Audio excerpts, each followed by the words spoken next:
Hey everyone, Sergeant Neaters here with the Wyoming National Guard Counter Drug Program. Today we're talking about all of the risk factors involved with substance misuse. Now you might be wondering what exactly are risk factors and what does that mean? I'm going to give you the definition off of Perplexity. A risk factor is a characteristic, condition, or behavior that increases the likelihood of developing a disease or injury. In epidemiology, risk factors can be biological, behavioral, environmental, or social, and they are associated with a greater probability of experiencing a negative health outcome. Risk factors do not necessarily cause the outcome directly, but are strongly correlated with the increased risk. So when we're talking about p-values and correlation versus causation, it's important to remember that these things do not necessarily predict it happening, but it's strongly related to it happening. So, related to the risk factors, I asked Perplexity to break it up among three. The risk factors we're going to go over are related to personal, family, and environmental risk factors. We're going to start off with personal risk factors. With personal risk factors, there's a few different kinds that Perplexity gave us. They talk about mental health disorders, genetic predisposition, trauma and abuse history, and also personality traits. So let's break down into those and see what they have to say on that. So for mental health disorders, we have conditions such as ADHD, depression, and anxiety increase the risk of substance use and later addiction. Early onset of alcohol or cigarette use, especially before age 11, greatly raises risk for chronic substance abuse in adulthood. And we can see with programs like Positive Action or others that prolong that first time use, like I talked about before, we're trying to put that first time use as far out into the future as possible, because then they're more likely to have their brains developed and not get down that substance misuse path, if you will. Related to genetics, genetics account for about 40 to 60% of a person's risk of developing an addiction. The individual vulnerability is often compounded by environmental influences. Now, this just goes to show you that there is a lot that is intertwined and correlated that's definitely going to increase the risk and protective factors that you have, like we talked about, in an environment. Related to trauma and abuse history. Perplexity says experiencing childhood maltreatment, including physical, sexual, emotional abuse, is strongly linked to higher rates of substance use later in life. They say, for example, opiate users were found to be 2.7 times more likely to have such a history. So they're correlating drug use actually to that and linking it to the p-values, which was what I asked Perplexity to do in the questions. Also, from Drug Take Back Day, we know that around 70% of substance misusers start from a friend or family member's medicine cabinet.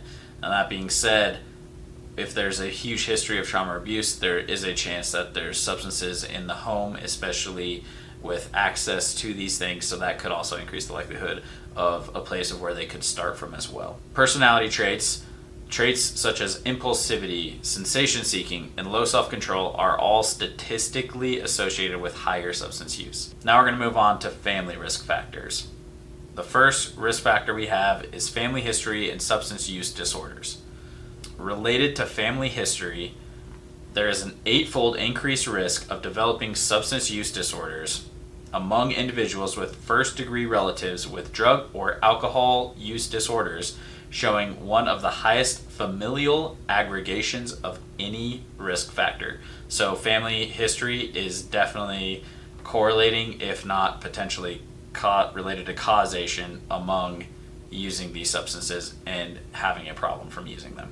Another family risk factor is parental substance use or poor role modeling. Now, growing up in a home where parents use substances or display permissive attitude towards drug and alcohol increases the likelihood of adolescent and adult substance use. Parental negligent, poor attachment, and lack of supervision is another risk factor. Like I've talked about a lot, parent monitoring is super huge and important that you do.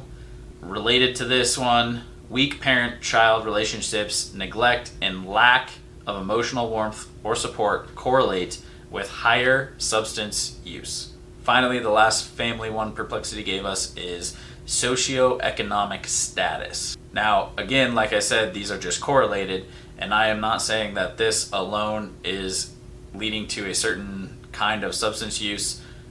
No matter where you are on the spectrum of wealth, there's always a chance where substance use can get in the way of youth. According to Perplexity, families with lower socioeconomic status and higher instability tend to have increased rates of youth substance use, especially when combined with household stress, trauma, or instability. Social economic status, you can see, is related to the family unit, but that being said, there are huge environmental impacts that are also affecting it. That being said, that kind of relates back to Rat Park and how the rats that had no means for anything other than drug water were overdosing and dying, and the rats that were put into Rat Park had full, healthy lives and were able to create strong family bonds in their environment was excellent for what they needed. Lastly, we've got the environmental risk factors. So first one right away, as I'm sure many of you could have guessed, peer influencing. Peer influencing, that is associating with peers who use or promote substances, and it is one of the strongest predictors of substance use initiation. So starting substance use, particularly among adolescents. So again, prolonging that first time use is going to be really hard if you're not monitoring your kids and they're with kids who might be using substances and introducing them to their first time substance use way sooner than you'd like them to be. Another environmental risk is neighborhood disadvantage and disorder.